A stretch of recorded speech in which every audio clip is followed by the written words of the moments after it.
the open forum. Today's topic is Art of Digital Sound. I think the whole title is wrong in the first place. Is there an art of digital sound? We are on a digital platform, so every sphere of filmmaking is in the digital domain. The last was the exhibition system that has completely changed over to digital domain almost like 3 years ago. And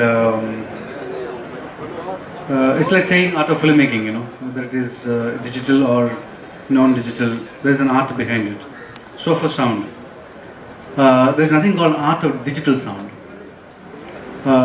Probably digital is something that is we are yet to understand and ascertain the possibilities of it, because the possibilities of it are immense.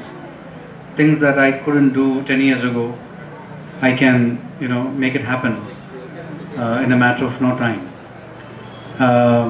That's probably why they call it the art of digital sound. For me, when we are in digital, we are an open framework, where I look at it as it's like Hindustani classical performance. You know, you have a raga structure, you perform, but in every performance, the same performance of the raga is different, because Hindustani classical music says that it is a permutation combination of 7 notes, but it's also about finding yourself between the notes.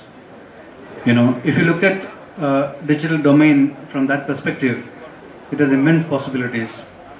And I come from analog technology. I studied in analog, so I learned to visualize things. I have a vision before I go and execute it. I studied in analog, worked a very little bit in analog, but I was very fortunate to be in the transition phase of analog to digital. So I had the best fortune of, you know, combining both the domain, and I see what was not possible. As film sound people, we were trying to find out ways and means to see sound. You know, in cinema, everything is visually based. Everything is about vision. Everything is about different ways of seeing things. And for a long time, we struggled with technology to see sound. Like, you know, it used to be, I mean, people who have worked in the old generation, you know, like Kamal sir and Sivi sir and all, one of the biggest job of the assistants was to, before you start mixing, is to make what we call RR cue sheet. It's like re-recording cue sheet. Now, re-recording is understood very, very differently in South and rest of the country and rest of the film domain. In South, they call re-recording as background music recording. But re-recording is actually about the final mixing of the film, where we have to make cue sheets where from, say, in reel number 1, you have dialogue coming in this many footage, sound effects coming in this at 10th footage, or 12th footage the music is coming, and we have to go and make markings on the picture. Like if the music is supposed to fade in, is that what the director has decided, to have a fade in of the music, then it will have a downward arrow and an F, you know, at every second of the frame, which means the third frame, the third marking, the fader is supposed to be up for the music, or you slowly fade in. Like that for sound effects, music, ambiences, any new thing that you add it on the mixing stage, you needed to have cue sheets made. So the first and foremost thing the re-recording mixer does is he goes through the cue sheet and he mug up the cue sheet, sort of by heart it. Okay, these are the things coming in, and then he sees the reel. Then everything is, because we have only one chance to record. He does practices and he looks at various options. Then he does like one reel at one go. So there was a lot of human interaction. Him as a person, his ability to deal with 10 fingers, and his ability to do operate buttons and what needs to be done, and also his own personal reaction to the film that he's watching, with all these cues in place. It was probably one of the most emotionally taxing experience, and also there was a lot of human involvement. Him as a person, as an artist, as a technician, used to get so involved. So in those times, our biggest struggle was to make the technology allow us to see the sound. So we have designed something called a pre-lux unit. In electronic terms, it's called pre-lux unit, which we used to keep it before the head of the magnetic head, where it reads dialogue or music or everything. So it is kept in so much feet above the main head. So before the dialogue comes in, we see some LED flashes. That was the cue for the re-recording mixer to reduce the music so that the dialogue is audible. What the digital technology has done, in today, I can see my sound. I can see waveforms. I can see at what place this waveform is scanning and where it is. Now the new age digital mixers and everything is designed in a way that I am able to read waveforms. Now, from a maximum of 24 tracks or 32 tracks, now it has gone to thousands of tracks. Like in a film like 2.0, I have mixed down more than 2,000 tracks. So millions of files, sound, we listen every day to understand, to do virtual mixing. The digital domain, what it does is, what it has done to every other field, it is constantly telling us that you don't need the faculty of memory anymore. You take any field, not just filmmaking. Filmmaking is in more so. If you take the editing, for example, where you need to finalize the edit, or we can have 3 or 4 versions of the same scene or same film. I remember when we were doing Slumdog, that was the last film I worked in. We combined digital and analog, and we worked all the post-production in digital domain. But eventually, some of the prints that some of the screenings that we have done, what we've done in Telluride, for example, we haven't locked the final edit. So until we saw the film's reaction of the audiences, we kept it open. We kept the mixing open. We kept the editing open. Everything, we kept it open. So we didn't have to take decisions anymore, final decisions. We are no more dealing with so many footages of material. We are, constantly recording on hard drives, which doesn't cost you much money. But if you calculate, it costs a lot of money. Nobody is bothered to do the reverse calculation. So 7 filmmakers in abroad from the Hollywood have decided that they will not shoot in digital anymore.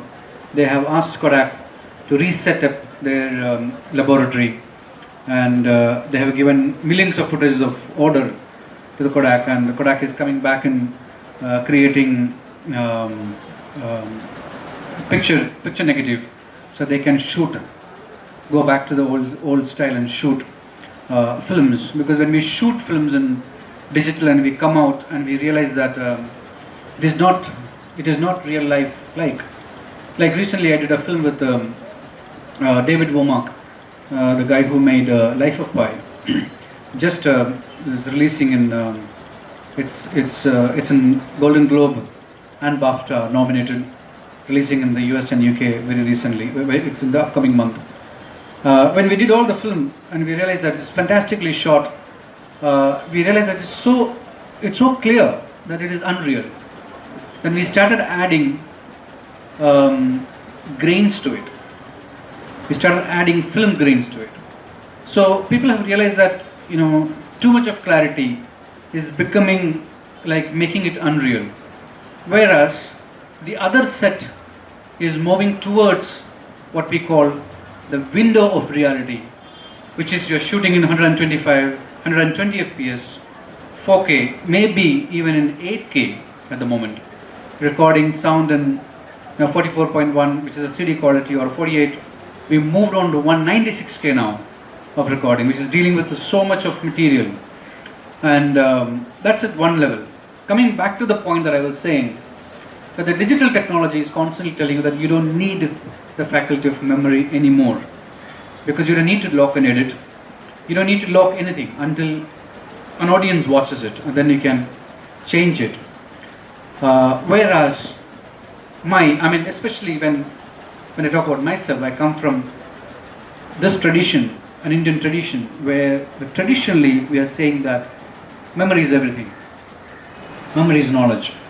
We are from an oral tradition that, thousands of years we've been memorized, sounds that are organized in a way that is easy to remember, which is passed on to generation as knowledge, the Vedas that we know as today. So for me, it's too much of a contradiction. As a technician, my technology is telling me that we don't need the faculty of memory anymore, but my tradition is saying that memory is everything.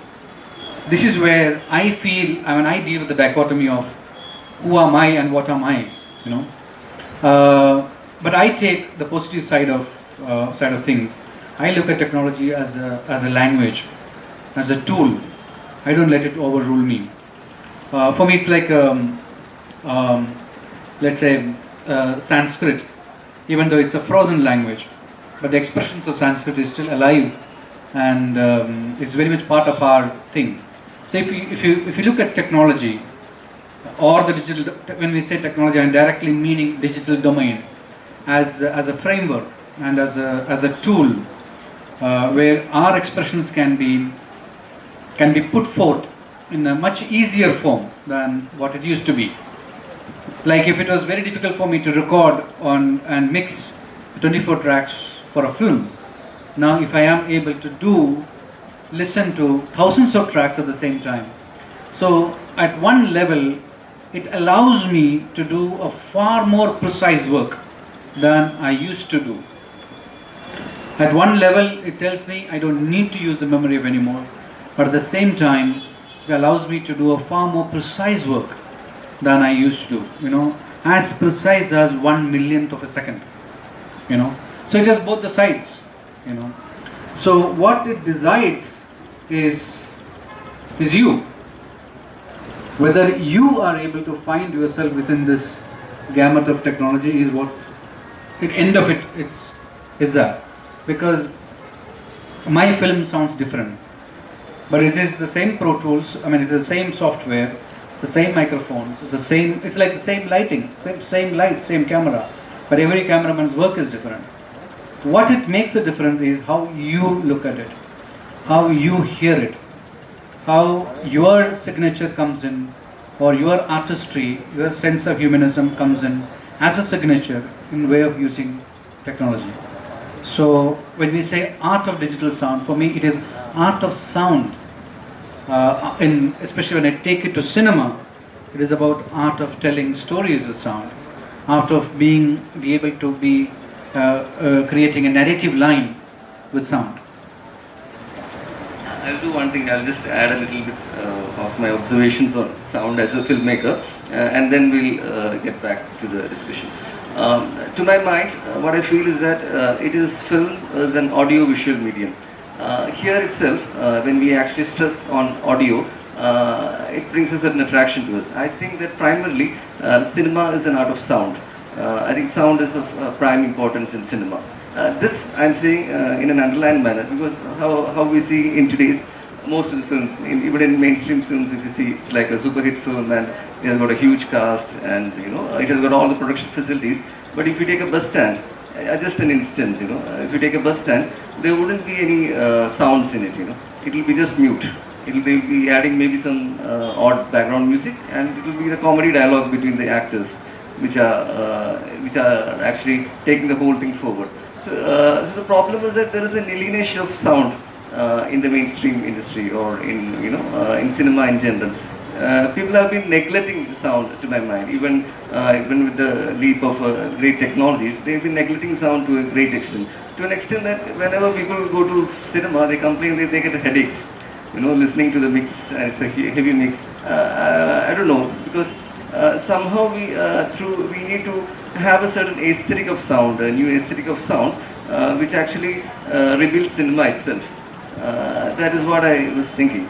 If you take a certain Indian tradition of filmmaking, we have filmmakers like Rasool Pookutty. Rasool Pookutty's films, I would like to call it as certain multiple subjectivities, in the way he would actually use sound. It's like every time there would be about 4 or 5 tracks constantly on the screen. Like suppose if he's shooting this area, you would have that street over the, some people talking over the here. So all these sounds, and it's a very strong, a very powerful sort of thing, And the pains of partition couldn't be much better expressed rather than by Rasool Pookutty. We all remember how in his films, like suppose say if you take a film like Megha, there's a heroine going, and this is whiplashes coming along. So each whiplash is like each whiplash actually pierces our heart, in the sense that it is a certain melodramatic content which he creates, or a certain melodramatic way of approach of looking at things. And maybe history could only be said in that sort of a manner, if you take Titash film like that. But at the same time, there are also filmmakers like Manikal, who follows an entirely different tradition from that of Rasool Pookutty.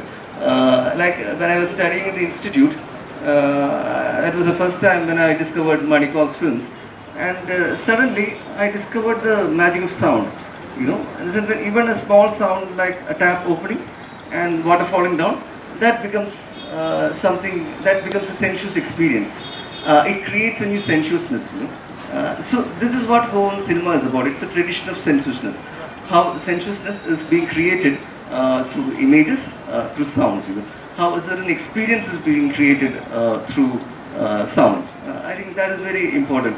Because if you take filmmakers like Hitchcock, how he actually works on, there's a certain book called How Hitchcock Works on Scripts. It's very interesting how he actually approaches the script and the sound. What he does is that he prepares a whole sound script, additional to the script, a completely sound script, like footsteps 1, 2, 3, 4, then road crossing, there will be buzz of vehicles, elevator opening, in these sort of way. So that what I feel is that he needs to create a certain rhythm for the film, or to get the total rhythm of the film. He's in total control of the film at every moment. To get that rhythm of the film, I think sound is very important to get a certain rhythm of the film. Also, if you take, I'm just quoting some of my favorite filmmakers who. This is not in any way a particular tradition or a chronology or anything like that. I'm just quoting a certain interesting filmmakers whom I felt that have dealt with sound in a just way, sound and visual in a just way, or cinema in a very poetic sort of a manner. Another filmmaker that comes to my mind is Rasool, Robert Rasool. So just his do not duplicate the image for the sound. This itself is a revolution in cinema. So usually, whenever we go to film, when you see a film, they do the same thing. If I'm shooting a fan, I shoot the fan, show the image of the fan, put the sound of the fan. But Rasool said that that's nonsense. You shouldn't do that. You should put a sound opposite to that.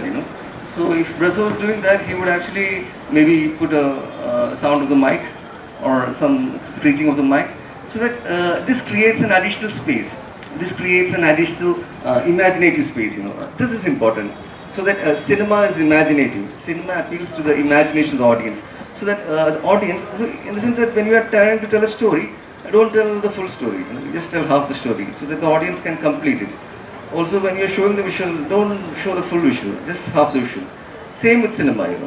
The cinema should be completed in the minds of the audience, so that the visual or the sound becomes a certain hint for the audience to create a journey of his or her own towards cinema.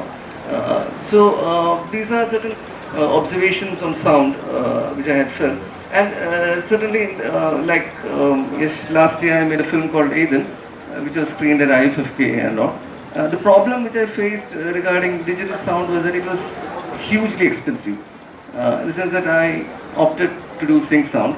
And what happened was that this is a certain problem which I was facing. I'm just trying to share it out or how to figure a way out, because I really like sync sound. in the sense that the texture of sync sound, rather than, because in the dubbed sound what happens is it becomes a very flat sort of a noise, you know. You feel that a person is behind the character taking a mic and telling something. But in the sync sound, you get a very natural, very beautiful texture to the whole thing, you know.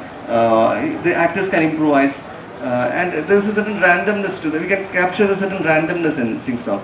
So I like the whole texture and the beauty of sync sound. I liked it very much, and I decided to shoot on sync sound. But problem is that it follows a certain pipeline, and it becomes thrice as expensive as doing it by a normal sort of a shooting. Like if you are doing it by dubbing or anything like that, it's much more cheaper. For an indie filmmaker, problem is that if I'm doing my sync sound, my film and any Bollywood film for that matter follows the same budget, you know. So there's no easy way out. Here is a certain problem, you know. In camera, day by day it's becoming less expensive or very cheaper. You have the cheapest of iPhones, or you can shoot an iPhone on a film, you know, and get it screened at Sundance. It's as possible as that. Or you can use very minimal sort of a light. But at the same time, to have that certain quality in sound, it's becoming more expensive day by day. So this is a certain crisis which I felt that independent filmmakers face in the age of digital sound. Yeah. Yeah. Thank you. We know the opinion of Rasool about the one aspect is whether sound need to be realistic always. One thing, and the other is the role of music in the contemporary scenario all over the world, and also connected this our low budget filmmakers, how can they make sound more creative? Does sound have to be realistic? It's like asking if films are realistic. No. When you see a room, you're only seeing the three walls. The fourth wall, the director has decided to keep a camera there. So it's not realistic. It is some choices that he has made. So sound can never be real in cinema. I mean, it's posed to the right question whether cinema is realistic or is realism possible in cinema at all or not. Once we answer that question, I think this question becomes immaterial. It's all about cheating. How well you are able to cheat is how good a technician you become. It doesn't have to be real, you know. Nothing is real. A car door is not a real car door sound. It is the most apt sound for a particular visual. It doesn't have to be the exact sound. A glass breaking in a film doesn't have to be the sound of the exact glass breaking. If only we are able to make the audience feel there couldn't have been any other glass breaking. You know? So it's never real. It's never real. I don't think filmmaking is real at all. If anybody talks about realism, I think it's all wrong, completely wrong. What is real is news footage, not narrative cinema. Is not real at all. Coming back to our friend question, sound is very expensive. Yeah, you have, when we had 535 camera, you had 435 camera, you have Canon 2Z camera. So you could choose which camera you should use to shoot a picture. So accordingly you could grade it. I'm sure sound also has a similar way of opting, because the digital platform has opened up so well that you could find any price range possible. In fact, digital sound has actually killed the quality of recording completely. I mean, we lament today that any quality recording is not happening in when we moved into digital domain, because anybody can record with one microphone anywhere. I am dealing with music, singers recorded music in hotel rooms. It sounds like they sung in a bathroom, because it has the medium has democratized the existence and making of filmmaking. So I don't subscribe to the idea that sound in cinema is expensive. It's only that how you budgeting for a sound in cinema can go wrong. If you are comparing a film with dubbing and non-dubbing, then I think you are completely mistaken. You have to choose the fact that whether, it's like translating a work. You have an original work being translated into another language. They say what is lost in translation is the original itself. Now you decide as a filmmaker whether you want to capture the performance of an actor when that is being performed right in front of the camera, so that there is a certain sense of truth in it. Whether you want to capture the truth or not is the question. Now, their money doesn't come. Or does money become a factor? I don't think it's become a factor. I mean, it is how well you are able to function and how efficient that you are able to assimilate the resources that you have to make a film. Budgeting is very, very, very important for that matter. I don't think we budget. I don't think we think about, the entire process of filmmaking. I think for people, filmmaking ends in shooting. Shooting is over, film is over. They have like mainstream filmmakers, very, very big names, have come to me and saying that, Rasool, can we mix the film? I said, when is the release? Oh, next week. Where are you coming from? Next week, film releasing. They want to mix the film now. That is the importance that you've given to sound. That has been assembled in production. So we are not referring to something like that. If at one level you are talking about images in sound, on the other level if you are saying that it is too expensive to create, how expensive is a Bresson film? When we talk about the imageries that he has created through sound, if you look at film like Machete, for example, or L'Ange, for example, the kind of imagery that it is able to create through sound is enormous than what it is able to do with visual itself. So I don't think one would, say the same thing in the same breath that filmmaking is an expensive process comparatively. Painting or music or sculpting, we take any other form of art. It's one individual. I myself say that even with all this, whatever you do, how much of the work that it goes to the audience? For me more than 30-35% of the work doesn't go to the audience, because the projection standards, the sound standards in the cinema hall is so pathetic. That doesn't happen in a painter's work when he exhibits in a museum, because it is designed to be exhibited, a painting, in the best possible way, or for a sculptor for that matter, or for a composer for that matter. He has a direct interaction with his audience, for a theatre personality for that matter, for a writer for that matter. Only in cinema that it becomes a very collective effort, and because of the fact that it is a collective effort, and because of the fact that it is not one man's job, that it becomes, money comes into play. And it's very, very sad that in a platform like that, like this, we talk about money when we only talk about images at one level. And then I should say you must look at films like what Piers Layton has created. He is a true artist for me. No Godard, no Tarkovsky, no Bresson, no Truffaut, no Aravindo, no Adur. They are not filmmakers in that respect. Piers Layton is a person. He takes the camera, he takes it on his shoulder every day, like a painter does, like a sculptor does. He sculpts, he shoots, he does edit, he does sound, he makes films. He and his wife. I mean, to tell you one example of who is Piers Layton, every video inventions Sony has made, from low band to U-matic to Betacam to digital video, every invention Sony has made, GVC has made, it is to cater towards the visual need of Piers Layton. Period. So let's not talk about money. So what was your other question? Music. What was the question? Music?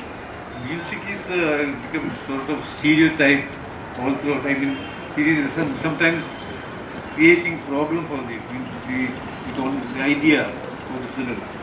It takes away. See, music is a big problem. It's a big problem for me because I believe. Let me refer back to one thing that he has said. Godard said, end of cinema, no sorry, end of story is not end of cinema. End of story is not end of cinema.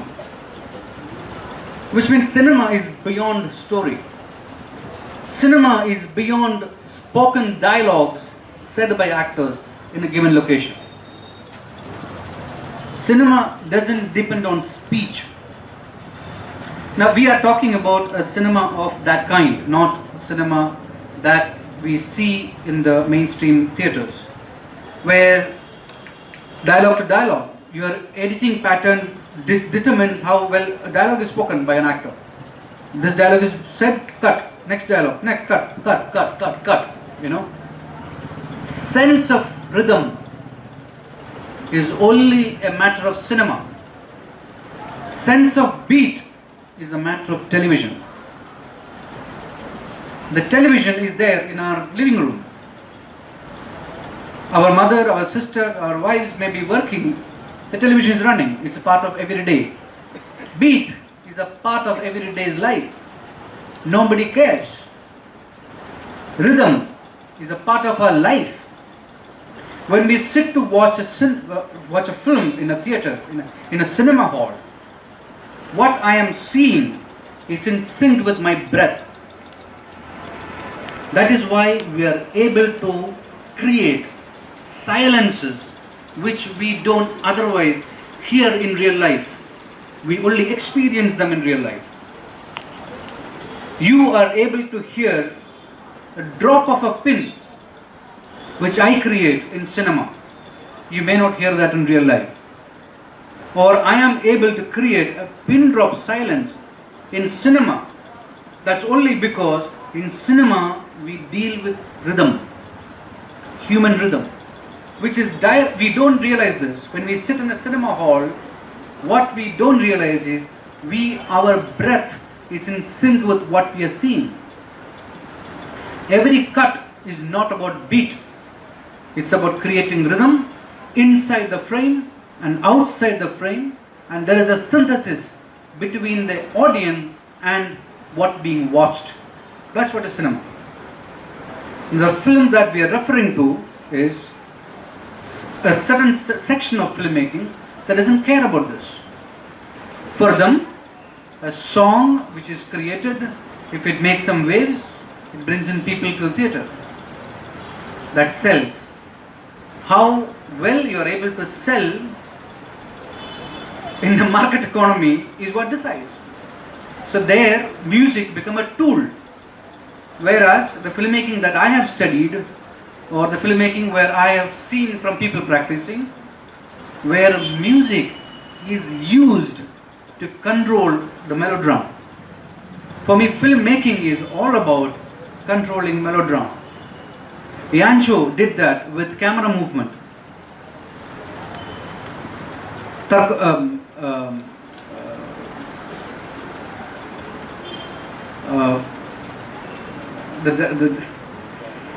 Our famous Japanese filmmaker Kurosawa did it with cuts.